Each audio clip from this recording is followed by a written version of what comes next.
नमस्कार श्रोतागण, उपासना पॉडकास्ट के सभी दर्शकों का स्वागत है। आप श्रवण कर रहे हैं शिव महापुराण की कथा। श्री शिव महापुराण में अब तक आपने सुना श्री उमा संहिता के 21 से अध्याय 35 तक की कथा। इस एपिसोड में आप सुनेंगे श्री उमा संहिता के अध्याय 36 से अध्याय 51 तक की कथा। तो अपनी उपस्थिति के लिए कमेंट बॉक्स में लिखिए हर हर महादेव।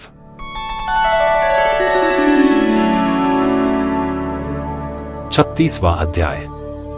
मनु पुत्रों का कुल वर्णन। सूत जी बोले, ऋषिगण वैवस्वत मनु के 9 पुत्र इक्ष्वाकु, शिविन, भाचु, दृष्ट, कार्यात, निष्तंत, कुत्रे, प्रियव्रत और मृग थे। ये सभी महापराक्रमी, वीर और क्षत्रिय धर्म का पालन करने वाले थे। जब मनु की कोई संतान नहीं थी तो उन्होंने पुत्र प्राप्ति हेतु यज्ञ किया। तब वरुण के अंश से इड़ा की उत्पत्ति हुई। वह वरुण के पास गई और उन्हें बताया कि मैं मनु के यज्ञ में आपके अंश से ही पैदा हुई हूं। बताइए, मेरे लिए क्या आज्ञा है? तब वरुण देव ने उसे मनुवंश को बढ़ाने की आज्ञा प्रदान की। जब इड़ा मनु के घर की ओर जा रही थी तो रास्ते में बुधि से उसका मिलन हुआ और उनसे उसे पुरुरवा नामक पुत्र की प्राप्ति हुई, जिस पर उर्वशी नामक अप्सरा मोहित हो गई थी। तत्पश्चात भगवान शिव की कृपा से पुरुषत्व प्राप्त कर सुद्युम्न ने परम धर्मात्मा उत्कल, गय एवं विंताश्व नामक पुत्रों को पैदा किया। उत्कल ब्राह्मण होकर वल्कल देश में निवास करने लगे। विंताश्व पश्चिम देश में ब्राह्मण हुआ। अंति पुत्र रैन्य रैभय नाम से जग प्रसिद्ध हुआ। उसका निवास कुशस्थली में हुआ था। उनके 100 पुत्र एवं कुकुदमी सबसे श्रेष्ठ कन्या हुई। इसकी कन्या के रूप में सुंदरी रेवती पैदा हुई। रेवती के बड़े होने पर कुकुदमी को उसके विवाह की चिंता हुई। उन्होंने ब्रह्मा जी से रेवती के वर के बारे में जानना चाहा। तब ब्रह्मा जी बोले, हे कुकुदमी, 28वें द्वापर में भगवान श्री कृष्ण अपने कुटुंबियों सहित द्वारिकापुरी में निवास करेंगे। वहां उनके भाई और वसुदेव जी के पुत्र बलदेव से तुम रेवती का विवाह करना। वही रेवती के लिए सर्वथा योग्य वर है। ब्रह्मा जी के कथनानुसार कुकुदमी ने रेवती का विवाह बलदेव जी से किया। स्वयं वे सुमेरु पर्वत पर जाकर तपस्या करने लगे। बलदेव के 100 पुत्र हुए। श्री कृष्ण जी को भी अनेकों पुत्रों की प्राप्ति हुई। वे सभी सारी दिशाओं में जाकर अनेक स्थानों पर बस गए। सूत जी बोले, मनु के पुत्र वृषण वशिष्ठ जी के आश्रम में रहने लगे। उन्होंने उन्हें गौरक्षा के काम में लगा दिया। एक रात बाघ ने गौशाला पर आक्रमण कर दिया। गायों की रक्षा के लिए वृषण तलवार लेकर गौशाला में चले गए और अंधेरे के कारण उनके वार से गाय कट गई और बाघ भाग खड़ा हुआ। सुबह जब उसने गाय को मरा देखा तो सारी बातें गुरुजी को बताईं। यह सब जानकर वशिष्ठ जी ने उसे शूद्र होने का शाप दे दिया। तब दुख और शोक में डूबे वृषण ने अपने शरीर को जला दिया। श्री उमा संहिता का 36वां अध्याय संपन्न हुआ।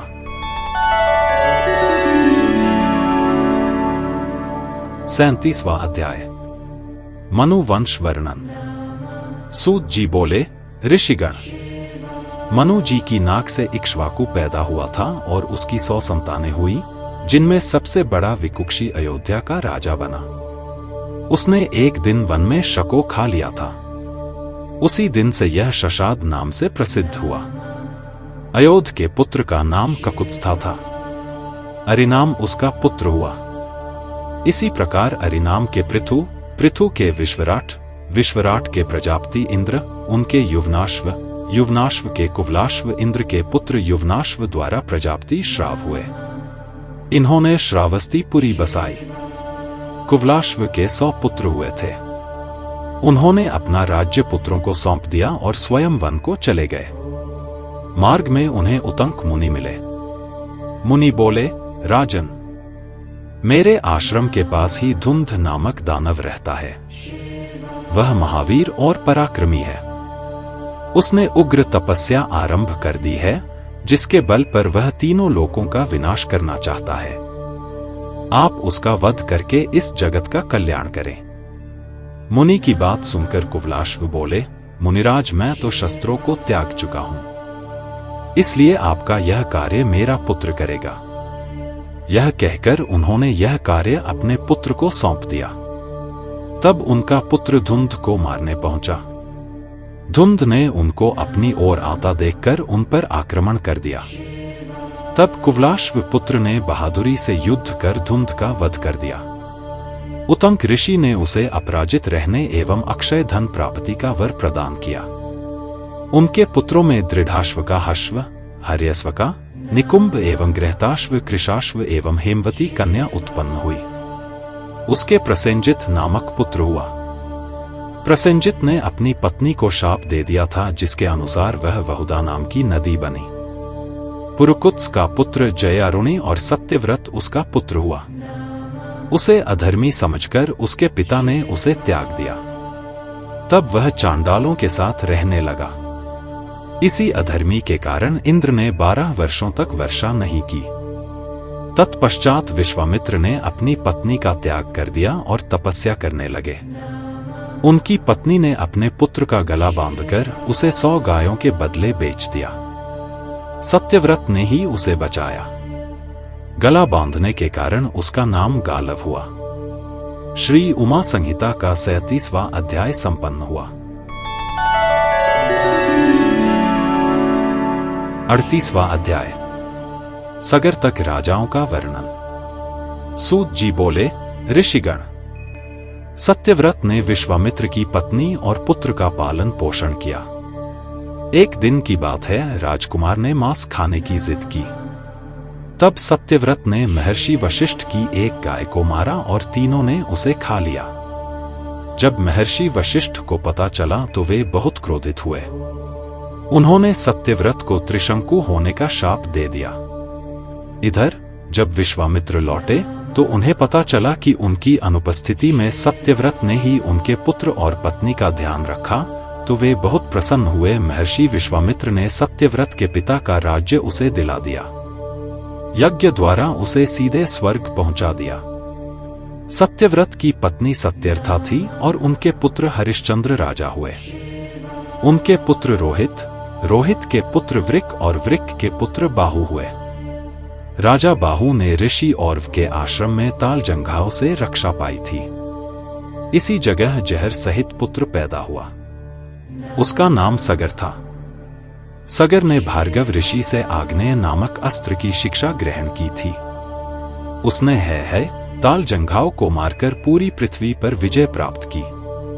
तत्पश्चात शकवलटूक, पारद, तगण, खश नामों आदि देशों में धर्म स्थापन किया। उन्होंने अश्वमेध यज्ञ किया और संस्कार द्वारा घोड़े को पवित्र कर छोड़ दिया। तब देवराज इंद्र ने घोड़े को पाताल में छिपा दिया। सगर पुत्रों ने घोड़े की तलाश में उस स्थान की खुदाई की। खुदाई करते करते वे कपिल जी के आश्रम में पहुंच गए। उनके शोर से कपिल मुनि ने आंखें खोली। उनकी आंखों के तेज की अग्नि से 60,000 सगर पुत्र भस्म हो गए। इनमें हर्ष, केतु, सुकेतु, धर्मरथ और शूरवीर पंचजन ही उस क्रोधाग्नि से बच पाए। इन्हीं के द्वारा सगर वंश आगे बढ़ा। श्री उमा संहिता का 38वां अध्याय संपन्न हुआ। 39वां अध्याय, वैवस्वत वंशीय राजाओं का वर्णन। शौनक जी बोले, हे सूत जी, आपने राजा सगर के 60,000 पुत्रों के बारे में बताया। अब कृपा करके यह बताइए कि उनके 60,000 पुत्र किस प्रकार हुए। शौनक जी के प्रश्न का उत्तर देते हुए सूत जी बोले, हे मुनिवर, सगर की 2 पत्नियां थीं। उनकी पहली पत्नी ने ऋषि औरव से 60,000 पुत्रों का वरदान मांगा था। वरदान को सिद्ध करते हुए उनके 60,000 पुत्र हुए। रानी ने उन पुत्रों को मटकों में रख दिया। कुछ समय के पश्चात वे बलवान होकर बाहर निकल आए। ये 60,000 पुत्र ही कपिल मुनि की क्रोधाग्नि से भस्म हो गए थे। दूसरी रानी ने वरदान में एक वंश वृद्धि करने वाला सुंदर पराक्रमी पुत्र ही मांगा था। इन 60,000 भस्म हुए राजपुत्रों का उद्धार करना अति आवश्यक था। इसी सगर वंश में राजा दिलीप भी हुए। उन्हीं के पुत्र भगीरथ ने अपने पूर्वजों का उद्धार करने के लिए श्री गंगा जी को स्वर्ग से धरती पर बुलाया था। अपने पूर्वजों का उद्धार करके श्री गंगा जी को उन्होंने अपनी पुत्री बनाया, इसलिए वे भागीरथी नाम से जग प्रसिद्ध हुई। भागीरथी का पुत्र श्रुतिसेन, उनका पुत्र नाभाग, नाभाग का अम्बरीश, उनका सिंधुदीप, उसका आयुताजी, आयुताजी का ऋतुपर्ण, उसका अणपर्ण, उसका मित्रसह, उसका सर्वकर्मा, सर्वकर्मा का अनरण्य, अनरण्य का मुडिद्रोह, उसका निषद और निषद का खटवांग, खटवांग का दीर्घबाहु, दीर्घबाहु का दिलीप, दिलीप का रघु, रघु का अज, उसका दशरथ एवं दशरथ के पुत्र के रूप में मर्यादा पुरुषोत्तम श्रीराम का जन्म हुआ। श्रीराम के पुत्रों के रूप में लवकुश का जन्म हुआ। इस प्रकार वैवस्वत वंश आगे बढ़ता रहा। इक्ष्वाकु, जो कि धर्मात्मा और पुण्यात्मा माने जाते थे, उनका वंश सुमित्र राजा तक चला। श्री उमा संहिता का 39वां अध्याय संपन्न हुआ। 40वां अध्याय, श्राद्ध कल्प व पितरों का प्रभाव। शौनक जी बोले, हे सूत जी, सूर्य देवता को श्राद्ध देवता की संज्ञा कब और क्यों दी गई? साथ ही यह बताइए कि श्राद्ध का क्या महात्म्य है एवं उसका क्या फल होता है। शौनक जी के प्रश्न का उत्तर देते हुए सूत जी बोले, हे मुनिवर, जो पुरुष पिता, पितामह और प्रपितामह का नित्य श्राद्ध करते हैं, उन्हें धर्म एवं शुभ सम्मान की प्राप्ति होती है।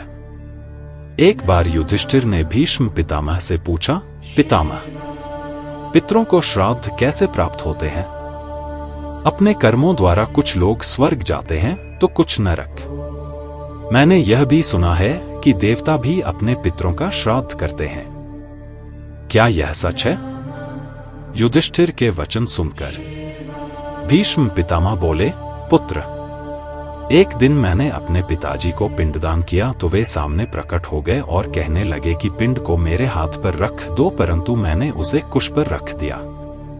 यह देखकर वे बोले, पुत्र, तुम बहुत धर्मज्ञ हो, तुम पर प्रसन्न होकर मैं तुम्हें इच्छा मृत्यु का वरदान देता हूं। तुम्हें तुम्हारी इच्छा के विरुद्ध कोई मार नहीं सकेगा। अपने पिता से वरदान पाकर मैं प्रसन्न हुआ और मैंने उनसे एक प्रश्न किया कि मुझे पितृकल्प के विषय में बताइए। यह सुनकर वे बोले, पुत्र, यही प्रश्न मैंने भी ऋषि मार्कंडेय से पूछा था। तब उन्होंने कहा, एक दिन मैंने एक विमान में एक बालक को सोते हुए देखकर उससे पूछा कि आप कौन हैं? तब वह बालक बताने लगा कि मैं ब्रह्मा जी का पुत्र सनत कुमार हूं। 7 ऋषि मेरे भाई हैं। तुमने मेरे दर्शनों के लिए ही तपस्या की थी, इसलिए मैं यहां प्रकट हुआ हूं। कहो, क्या चाहते हो? मार्कंडेय जी बोले, स्वामी, पितरों का स्वर्ग क्या है? कृपा कर उसका वर्णन कीजिए। सनत कुमार जी बोले, मुनिवर, ब्रह्मा जी ने देवताओं की रचना करके उन्हें भजन और तपस्या करने का आदेश दिया। देवता ब्रह्मा जी को भूलकर आत्म मंथन करने लगे। इस कारण रुष्ट होकर ब्रह्मा जी ने उन्हें संज्ञाहीन और मूढ़ होने का शाप दे दिया। शाप सुनकर वे बहुत दुखी हुए और हाथ जोड़कर ब्रह्मा जी से क्षमा याचना करने लगे। ब्रह्मा जी ने उन्हें उनके बड़ों से प्रार्थना करने के लिए कहा। वे उनके पास जाकर ज्ञान के बारे में पूछने लगे। वे बोले, हे पुत्रगण, तुम चेतना पाकर अपनी भूल का प्रायश्चित करो।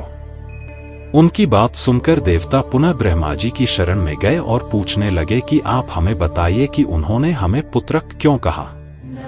तब ब्रह्मा जी बोले, हे देवताओं, तुम्हें पुत्रक कहने वाले देव तुम्हारे पितर होंगे। तभी से वे देव पुत्र पितरों के नाम से जग प्रसिद्ध हुए। श्री उमा संहिता का 40वां अध्याय संपन्न हुआ।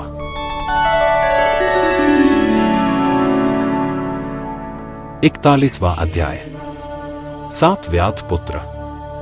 सनत कुमार जी बोले, हे मार्कंडेय जी, स्वर्ग में पितरों के 7 गण हैं, जिनमें 4 मूर्त और 3 अमूर्त हैं। आद्य देवता एवं ब्राह्मण उनका भजन करते हैं। वे अपने योग से सोम को तृप्त कराते हैं। इसलिए श्राद्धों में ब्राह्मणों को भोजन कराकर उन्हें दान दक्षिणा दी जाती है। श्राद्धों में अग्नि, यम व सोम का आह्वान करें। जो मनुष्य श्राद्धों में पितृ तृप्ति करते हैं, उन्हें प्रसन्न होकर पितर पुष्टि, आरोग्य एवं वृद्धि प्रदान करते हैं।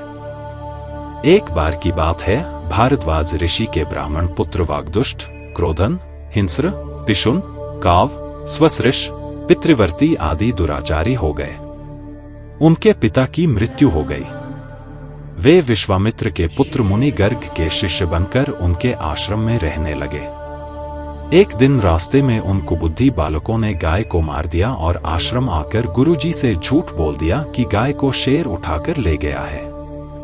इस कारण उन्हें गौहत्या का पाप लगा और उनका जन्म एक लुब्धक के घर में हुआ। वे वन फिरते रहे। ज्ञान प्राप्त होने पर उन्होंने तपस्वियों के यहाँ भोजन करके प्राणों को त्याग दिया। तत्पश्चात उन्होंने चक्रवाक्योनि में जन्म पाया।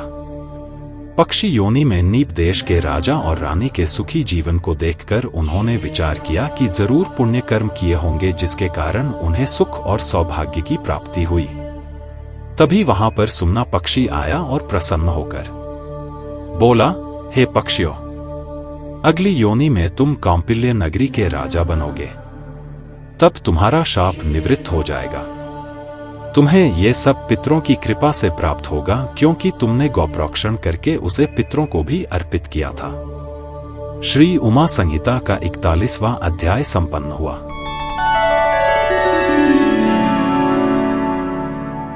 बयालीसवां अध्याय, पितरों का प्रभाव।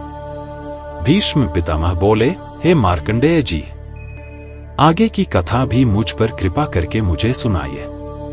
तब उनकी जिज्ञासा शांत करने के लिए मार्कंडेय जी बोले, तब उन सातों पक्षियों ने खाना पीना सब छोड़ दिया। वे सिर्फ जल और वायु ही ग्रहण करते थे। उधर राजा रानी भी अपने राज्य में चले गए। वहां जाकर राजा ने अपना राज्य अपने पुत्र अनूप को सौंप दिया।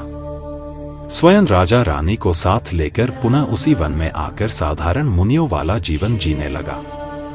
धीरे धीरे उन 7 पक्षियों का शरीर क्षीण होने लगा। कुछ समय बाद वे मृत्यु को प्राप्त हुए। दूसरा जन्म उन्हें कौंपिल्य नगरी में प्राप्त हुआ। उनमें से एक का नाम ब्रह्मदत्त हुआ। वह पाप रहित हो गया और उसे राजा ने अपना सारा राजपाट सौंप दिया एवं स्वयं परम गति प्राप्त की। 2 अन्य पंचाल एवं पुंडरीक मंदिर के पुजारी बने। बचे हुए 4 पक्षियों का जन्म एक दरिद्र ब्राह्मण परिवार में हुआ। वे चारों वेदों और शास्त्रों के ज्ञाता थे। भगवान शिव में भक्ति थी।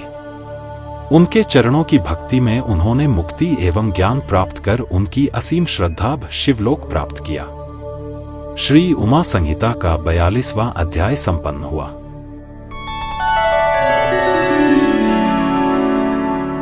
तैंतालीसवां अध्याय, आचार्य पूजन का नियम। शौनक जी बोले, हे सूत जी, अब आप मुझ पर कृपा करके मुझे आचार्य के पूजन की उत्तम विधि बताइए।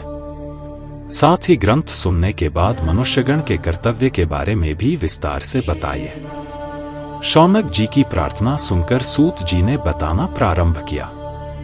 सूत जी बोले, हे मुनिवर, किसी को भी शिव पुराण एवं महाग्रंथ सुनने के पश्चात आचार्य का पूजन करना अति आवश्यक माना गया है।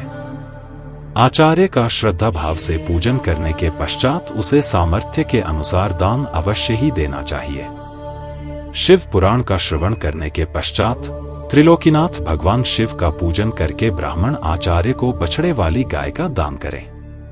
जिस स्वर्ण के आसन पर पुराण को स्थापित करें, उसे भी विनम्रता पूर्वक आचार्य को समर्पित करें। इस प्रकार वह बंधन मुक्त हो जाता है।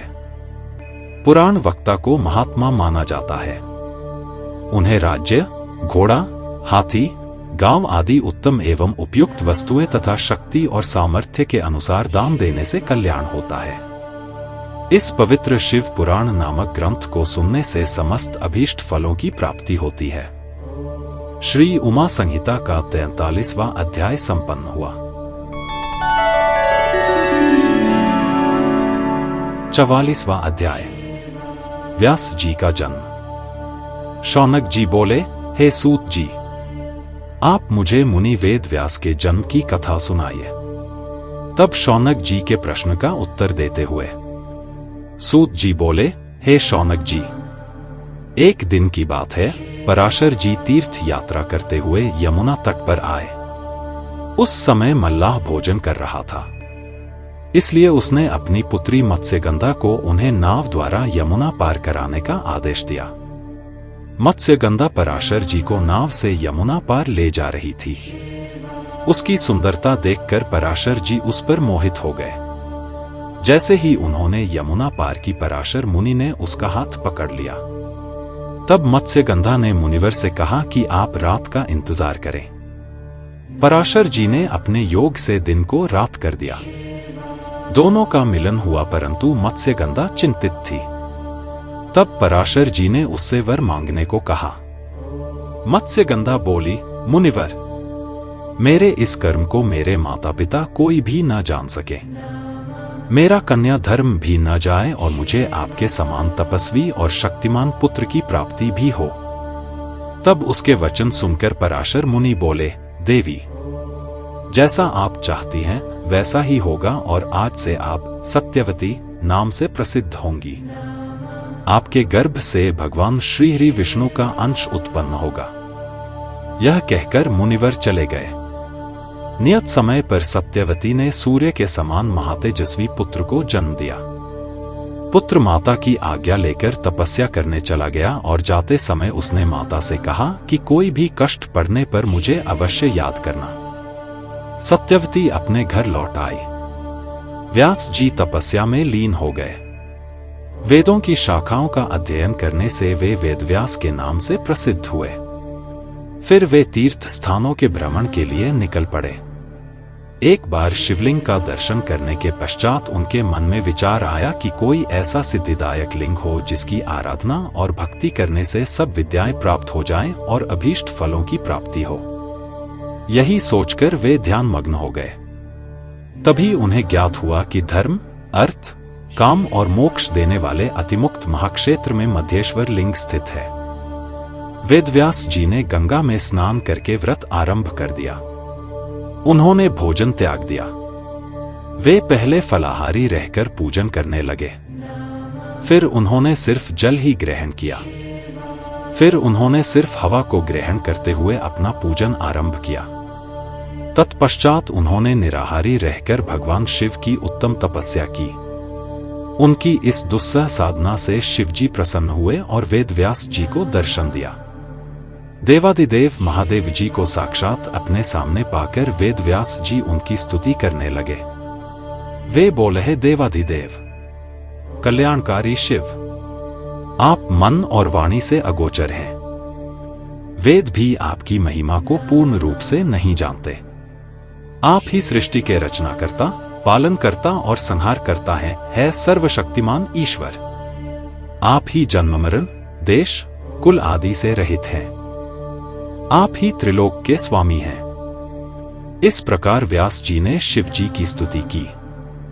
प्रसन्न होकर शिव जी बोले, हे व्यास जी, तुम मनचाहा वर मांगो। तब व्यास जी बोले, स्वामी, आप तो सर्वज्ञ सर्वेश्वर हैं, आपसे कुछ भी छिपा नहीं है। तब त्रिलोकीनाथ भगवान शिव बोले, मुनिवर, मैं तुम्हारे कंठ में स्थित होकर तुम्हारी इच्छा के अनुसार इतिहास एवं महापुराणों की रचना करूंगा। तुम्हारे द्वारा प्रयोग में लाए गए स्तुति अष्टक का जो भी शिवलिंग के सामने बैठकर 1 वर्ष तक तीनों काल में मेरी स्तुति करेगा, उसकी सभी मनोकामनाएं अवश्य पूर्ण होंगी। यह कहकर महादेव जी अंतर्धान हो गए।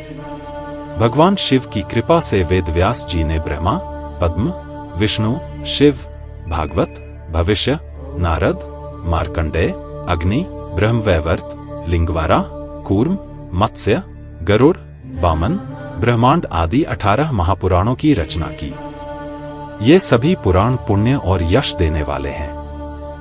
इनको श्रद्धा पूर्वक भक्ति भावना से पढ़ने अथवा सुनने से मुक्ति प्राप्त होती है तथा समस्त पाप नष्ट हो जाते हैं। श्री उमा संहिता का 44वां अध्याय संपन्न हुआ।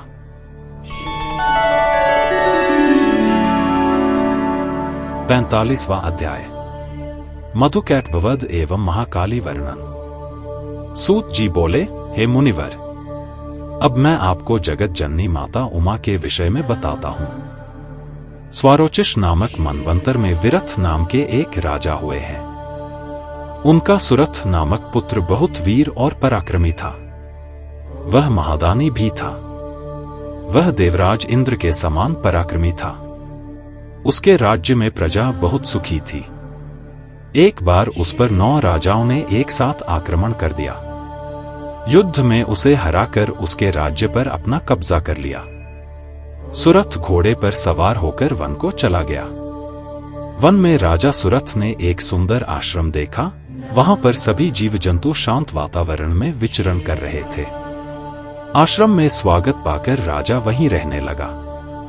एक दिन की बात है, राजा सुरथ मन ही मन यह विचार करने लगा कि मैं अपने दुर्भाग्य के कारण अपना राज्य खो बैठा हूं। सुरथ यह सोच ही रहा था, तभी आश्रम में एक वैश्य आया। वह आकर राजा के पास ही बैठ गया। उसे दुखी देखकर राजा ने उससे उसके दुख का कारण जानना चाहा।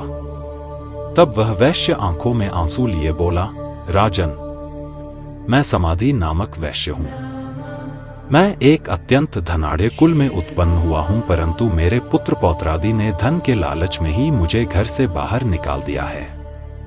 राजा सुरथ और वैश्य समाधि आपस में बात कर ही रहे थे कि वहां ऋषि मेधा आ गए और बोले, राजन, इस संसार में सबको आकर्षित और मोहित करने वाली सनातनी माया देवी सत्य रूपा ही है। वे ही इस जगत की रचना, पालन और सहार करती हैं। प्रलय के समय भगवान श्री हरि विष्णु शेषशय्या पर योग निद्रा में सोए हुए थे। उसी समय उनके कान के मैल से 2 राक्षस प्रकट हो गए। उनके नाम मधु और कैटभ थे।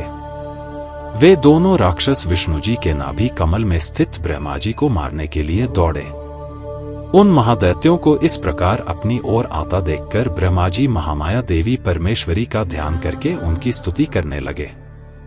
वे बोले, हे महामाया, हे शरणागतों की रक्षा करने वाली देवी, इन महादैत्यों से मेरी रक्षा कीजिए। मैं आपको बारंबार प्रणाम करता हूं। आप मधुकैटभ दोनों दैत्यों को मोहित करें और नारायण श्री हरि विष्णु को जगाकर मेरी रक्षा करें। इस प्रकार ब्रह्मा जी की स्तुति एवं प्रार्थना सुनकर महामाया देवी फाल्गुन माह की शुक्ल पक्ष की द्वादशी को प्रकट होकर संसार में महाकाली नाम से जग प्रसिद्ध हुई। तभी देवी ने ब्रह्मा जी को प्राण रक्षा का आश्वासन दिया। योगमाया के रूप में वे विष्णु जी के नेत्रों से बाहर आईं तो विष्णु जी जाग गए। उन दैत्यों को देखकर क्रोधित श्रीहरि उन्हें मारने दौड़े। तब वे बोले, हमारा वध आप वहीं पर कर पाएंगे जहां पृथ्वी पर जल नहीं हो। तब भगवान विष्णु ने मधु और कैटभ नामक दोनों महादैत्यों को अपनी जंघाओं पर लिटाकर अपने सुदर्शन चक्र से उनका सिर काटकर ब्रह्मा जी की रक्षा की। श्री उमा संहिता का 45वां अध्याय संपन्न हुआ।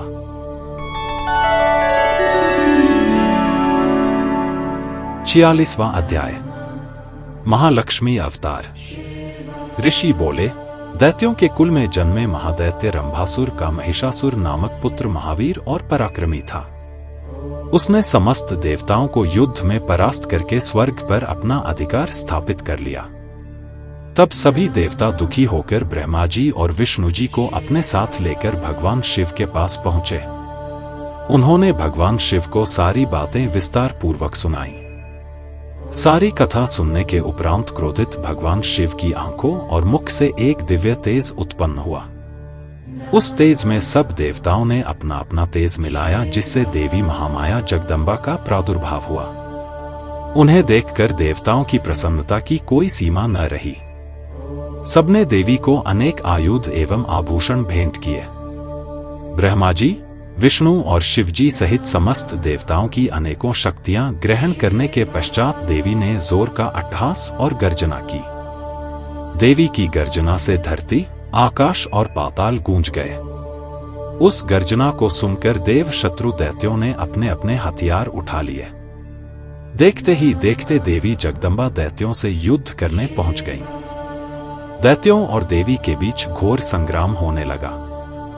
देवी जगदम्बा ने शूल, शक्ति, तोमर आदि शस्त्रों से लाखों दैत्यों का विनाश कर दिया।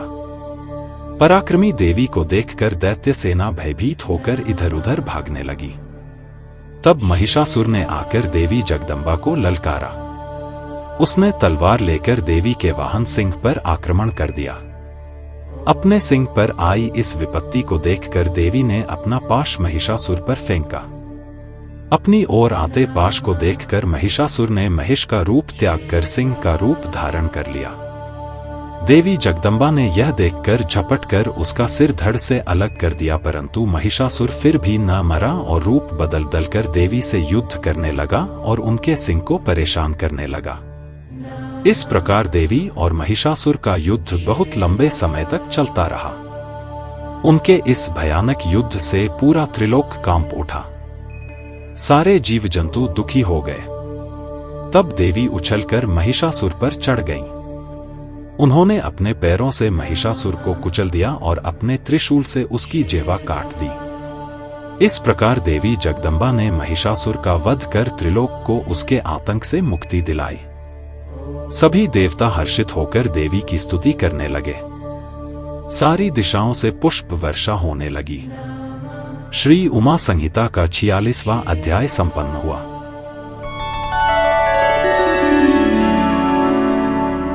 सैंतालीसवां अध्याय। धूम्रलोचन, चंडमुंड और रक्तबीज का वध।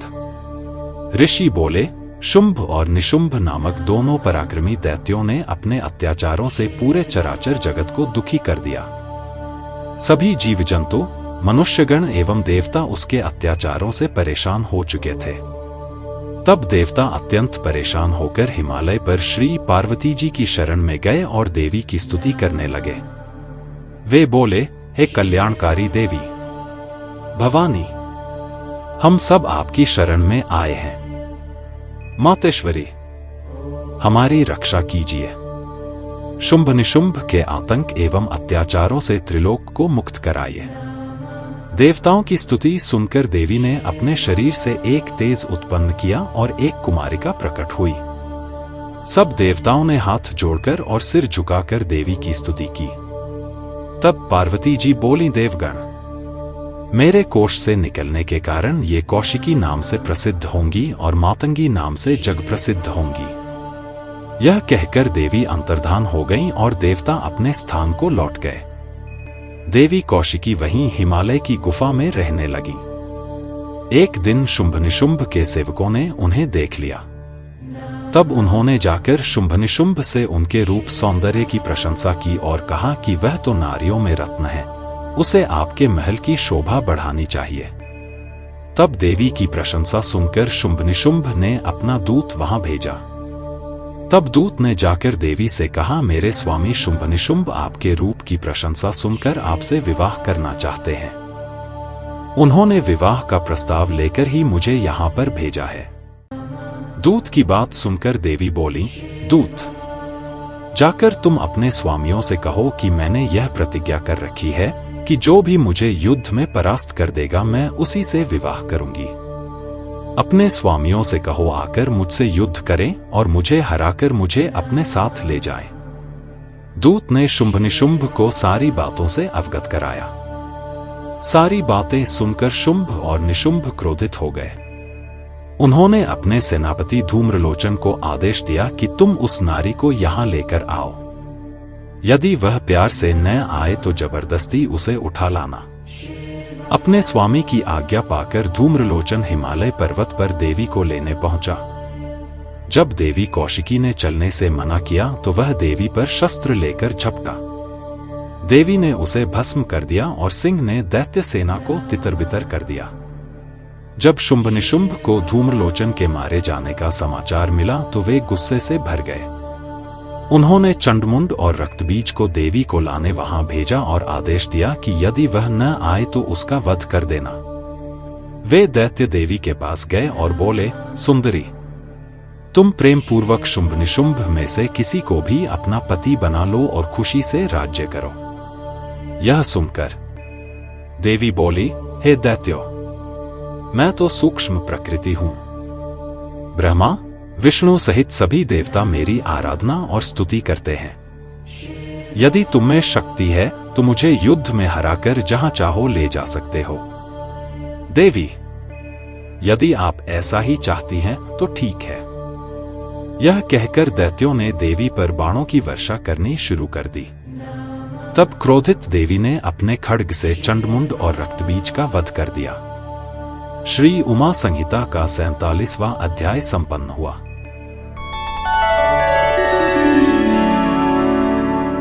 अड़तालीसवां अध्याय, सरस्वती का प्राकट्य। राजा ने कहा, चंडमुंड और रक्तबीज के मर जाने पर शुंभ निशुंभ ने क्या किया? ऋषि बोले, जब शुंभ निशुंभ को पता चला कि चंडमुंड और रक्तबीज को देवी ने मार दिया है, तब वे स्वयं अस्त्र शस्त्र से सुसज्जित होकर युद्ध भूमि की ओर चल दिए। जब देवी कौशिकी ने देखा कि शुंभ और निशुंभ अपनी सेना के साथ युद्ध करने आ रहे हैं, तो उन्होंने घंटा बजा दिया। इस ध्वनि को सुनकर देवी का सिंह गर्जना करने लगा। देवी ने भी धनुष हाथों में लेकर बाणों की वर्षा आरंभ कर दी। जब शुंभ और निशुंभ ने देवी कौशिकी के अद्भुत रूप सौंदर्य को देखा, तब देवी को देखकर वे बोले, हे सुंदरी, आप इस कोमल शरीर के साथ युद्ध करेंगी? उनकी बात सुनकर देवी ने अत्यंत क्रोधित होकर बाण, त्रिशूल एवं परशु से एक साथ उन पर आक्रमण आरंभ कर दिया। देखते ही देखते युद्ध क्षेत्र में रक्त की नदियां बह निकली। दैत्य सेना देवी के प्रहारों के सम्मुख फीकी पड़ने लगी। दैत्य इधर उधर भागने लगे। अपनी विशाल सेना को इस प्रकार भयभीत होकर इधर उधर भागते हुए देखकर निशुंभ देवी के सम्मुख जाकर बोला, देवी, यदि युद्ध करना ही है तो मुझसे करो। बेचारे सिपाहियों को क्यों मार रही हो? यह कहकर निशुंभ ने देवी पर बाण वर्षा शुरू कर दी। देवी ने भी उत्तर में बाण वर्षा आरंभ कर दी। उन्होंने अपने बाणों से निशुंभ के सभी अस्त्र शस्त्र काट दिए। तब उन्होंने विष बुझे बाणों से निशुंभ को मार गिराया। अपने भाई निशुंभ को इस प्रकार देवी के हाथों मरते देखकर शुंभ स्वयं देवी से युद्ध करने आगे आया। उसे सामने देखकर चंडिका देवी ने भयानक अट्टहास किया, जिसे सुनकर दैत्य सेना भयभीत हो गई। तब शुंभ ने प्रज्वलित शक्ति से देवी पर आक्रमण किया। देवी ने अपने बाणों से उसके टुकड़े टुकड़े कर दिए और हाथ में त्रिशूल लेकर उसे शुंभ की छाती में घोंप दिया। तत्पश्चात घायल शुंभ देवी को मारने के लिए दौड़ा, परंतु देवी ने चक्र से उसका सिर काट दिया। यह देखकर अन्य दैत्य पाताल लोक को चले गए। श्री उमा संहिता का 48वां अध्याय संपन्न हुआ।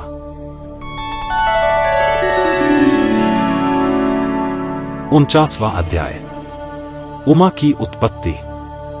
ऋषियों ने पूछा, हे सूत जी, अब आप हमसे देवी उमा के अवतार एवं प्रादुर्भाव की कथा का वर्णन कीजिए। तब ऋषियों के प्रश्न का उत्तर देते हुए सूत जी बोले, एक बार की बात है, देवताओं की युद्ध में विजय हुई। विजय होकर देवताओं को बहुत घमंड हो गया और वे अपनी बहादुरी की बहुत प्रशंसा करने लगे। तभी एक कूप के रूप में तेज प्रकट हो गया। उस तेज को एकाएक देखकर देवता घबरा गए। देवराज इंद्र ने उस तेज की परीक्षा लेने के लिए सर्वप्रथम वायुदेव को वहां भेजा। वायुदेव उस तेज की परीक्षा लेने के लिए वहां पहुंचे। उन्होंने तेज के पास जाकर पूछा, तू कौन है? तब तेज ने भी यही प्रश्न वायु से किया। वायुदेव ने अहंकार से कहा, मैं इस जगत का प्राण हूं, मेरे द्वारा ही यह जगत चल रहा है। यह सुनकर तेज ने कहा कि इस तिनके को जलाकर दिखाओ तो मैं तुम्हें शक्तिशाली समझ सकता हूं, परंतु वायुदेव अपनी सारी ताकत लगाकर भी उस तिनके को हिला भी नहीं सके। तब लज्जित और हारे हुए वे देवराज इंद्र के पास पहुंचे। देवराज इंद्र को जब यह सब बातें ज्ञात हुईं तो उन्होंने एक एक करके सब देवताओं को उस तेज की परीक्षा लेने के लिए भेजा, लेकिन सभी देवता परास्त होकर वापस आ गए। तब स्वयं इंद्र उस दिव्य तेज की परीक्षा लेने के लिए गए। जैसे ही इंद्र उस स्थान पर पहुंचे, वह तेज अंतर्धान हो गया। यह देखकर देवेंद्र आश्चर्यचकित रह गए। तब उस तेज को दिव्य और शक्तिशाली जानकर मन ही मन इंद्र उनकी स्तुति करने लगे।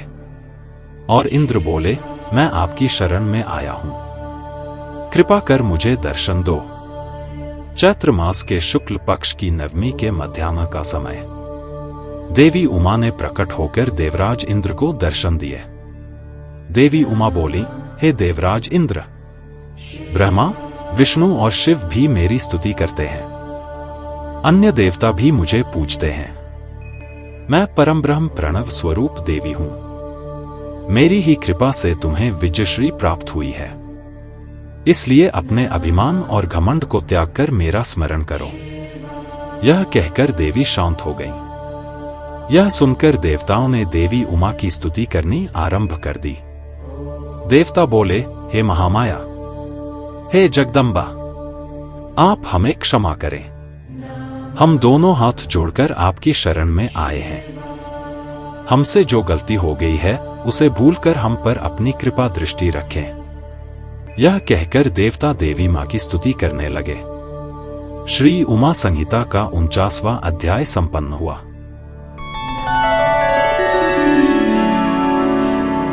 पचासवां अध्याय शताक्षी अवतार वर्णन। सूत जी बोले, ऋषिगण, एक बार की बात है, एक महापराक्रमी रुद्र के पुत्र दुर्गम ने ब्रह्मा जी की कठोर तपस्या की। उसने ब्रह्मा जी से वरदान में वेद प्राप्त कर लिए। वह अपने को महाशक्तिशाली समझने लगा और वह देवताओं को कष्ट देने लगा। उसने पृथ्वी पर उपद्रव करने प्रारंभ कर दिए। वेदों के न रहने पर सारी क्रियाएं चली गईं। ब्राह्मणों ने धर्म का त्याग कर दिया। प्रजा पर यह संकट आया हुआ देखकर सभी देवता देवी उमा की शरण में गए।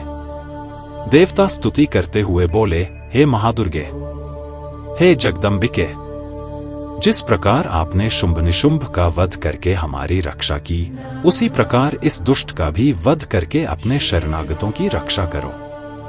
इस प्रकार देवताओं की स्तुति सुनकर देवी की आंखों से आंसू बहे। तब उस जल की धाराओं से धरती पुनः हरी भरी हो गई। वृक्ष और औषधियां फलने फूलने लगीं। नदियां, तालाब और समुद्र जल से सराबोर हो गए। यह देखकर देवता देवी उमा से बोले, हे मातेश्वरी, कृपा कर वेदों को भी वापस दिला दीजिए। तब देवी ने वेद लौटाने का आश्वासन देकर उन्हें विदा किया। देवता अपने अपने धाम को चले गए। तभी देवी को देवताओं का हित करने वाली जानकर दुर्गम ने उन पर आक्रमण कर दिया। देवी ने भी पलटकर वार करना आरंभ कर दिया। देखते ही देखते देवी उमा और दुर्गम के बीच भयानक युद्ध होने लगा। चारों ओर से बाणों की वर्षा होने लगी। उस समय देवी उमा बहुत क्रोधित हुई।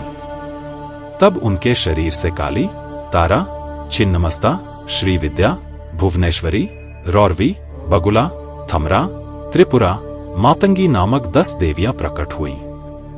देखते ही देखते देवियों ने दैत्यों की 100 अक्षौहिणी सेना का नाश कर उसे तितर बितर कर दिया। तत्पश्चात देवी ने अपने त्रिशूल से दैत्येंद्र दुर्गम का वध कर दिया।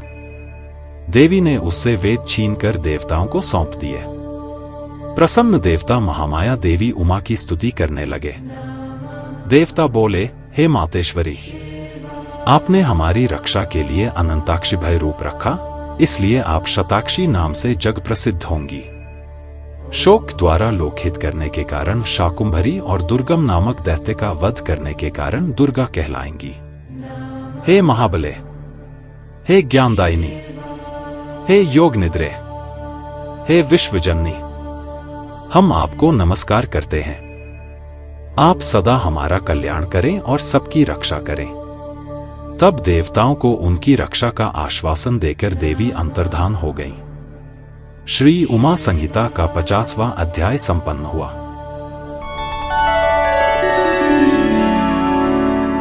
इक्यावनवां अध्याय क्रिया योग वर्णन। एक बार महामुनि व्यास के पूछने पर सनत कुमार जी ने उन्हें महादिव्य क्रिया योग और उसके फल के विषय में बताया। सनत कुमार जी बोले, हे महामुनि, ज्ञान योग, क्रिया योग और भक्ति योग भक्ति और मुक्ति प्रदान करने वाले हैं। ज्ञान, आत्मा और हृदय का मिलन ही क्रिया योग कहलाता है। इसी योग के साथ बाह्य अर्थ का संयोग क्रिया योग कहलाता है। कर्म से भक्ति, भक्ति से ज्ञान एवं ज्ञान से मुक्ति प्राप्त होती है। योग ही मुक्ति का एकमात्र मार्ग है। पत्थर, लकड़ी एवं मृत्तिका से देवी का मंदिर बनवाने, प्रतिदिन यज्ञ करने से एक सा पुण्य प्राप्त होता। इस लोक में श्री पार्वती जी की मूर्ति का निर्माण कराने वाला निश्चय ही दुर्गालोक को जाता है। देवी का मंदिर बनवाने से पुण्य की प्राप्ति होती है। देवी की मूर्ति की स्थापना कर उसके चारों ओर पंचाहना देवी की स्थापना करने से असंख्य पुण्य की प्राप्ति होती है। सूर्य और चंद्र ग्रहण के समय विष्णु सहस्रनाम के पाठ से कई गुना अधिक फल देवाधिदेव शिवजी का नाम जपने से मिलता है। देवी का नाम जपने से उससे भी अधिक पुण्य मिलता है। नित्य प्रति देवी उमा का नाम जपने से दुर्गा जी के गण पद की प्राप्ति होती है। जो मनुष्य मां उमा का धूप, दीप, नैवेद्य से पूजन करते हैं, मंदिर को लीपते हैं या उसे साफ करते हैं, उन्हें उमालोक की प्राप्ति होती है। कृष्ण पक्ष की अष्टमी, नवमी तिथि को श्री सूक्त, देवी सूक्त आदि का पाठ कर देवी पर पुष्प अर्पित किए जाते हैं। देवी को कमल का पुष्प या सोना, चांदी अर्पित करने से परम गति की प्राप्ति होती है। चैत्र शुक्लात्या को मां उमा का व्रत करने से जीवन मरण के चक्र के बंधनों से मुक्ति मिल जाती है। वैशाख माह के शुक्ल पक्ष की तृतीय तिथि को अक्षय तृतीया नाम से जाना जाता है और इस दिन रथोत्सव मनाना चाहिए। देवी की मूर्ति स्थापित करके देवी का पूजन करने के पश्चात उनसे प्रार्थना करें, हे देवी, आप हमारा पालन करने वाली हैं। हम पर प्रसन्न हों और हमारे पूजन को स्वीकार करें। हमें इस लोक में सुख देकर अपना धाम प्रदान करें। आश्विन माह के शुक्ल पक्ष में नवरात्र का व्रत किया जाता है। यह उत्तम व्रत सभी कामनाओं को पूर्ण करने वाला तथा मनोरथ सिद्ध करने वाला है। इसी पुण्य कल्याणकारी व्रत को करने से विरथ के पुत्र सुरथ राजा बने, समाधि नामक वैश्य को मुक्ति प्राप्त हुई। इसी प्रकार विधि विधान से नवरात्र व्रत को पूरा करने से सभी अभीष्ट फलों की प्राप्ति होती है। इस व्रत को करने से देवी उमा स्त्रियों के सौभाग्य की रक्षा करती हैं तथा इस व्रत के प्रभाव से विद्या, धन, पुत्र आदि की प्राप्ति होती है। इस प्रकार उमा संहिता का पवित्र भक्तिमय स्वरूप मैंने आपको सुनाया है।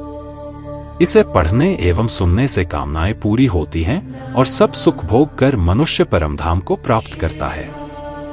श्री उमा संहिता का 51वां अध्याय संपन्न हुआ। इसी के साथ श्री शिव महापुराण का उमा संहिता का पाठ संपूर्ण हुआ।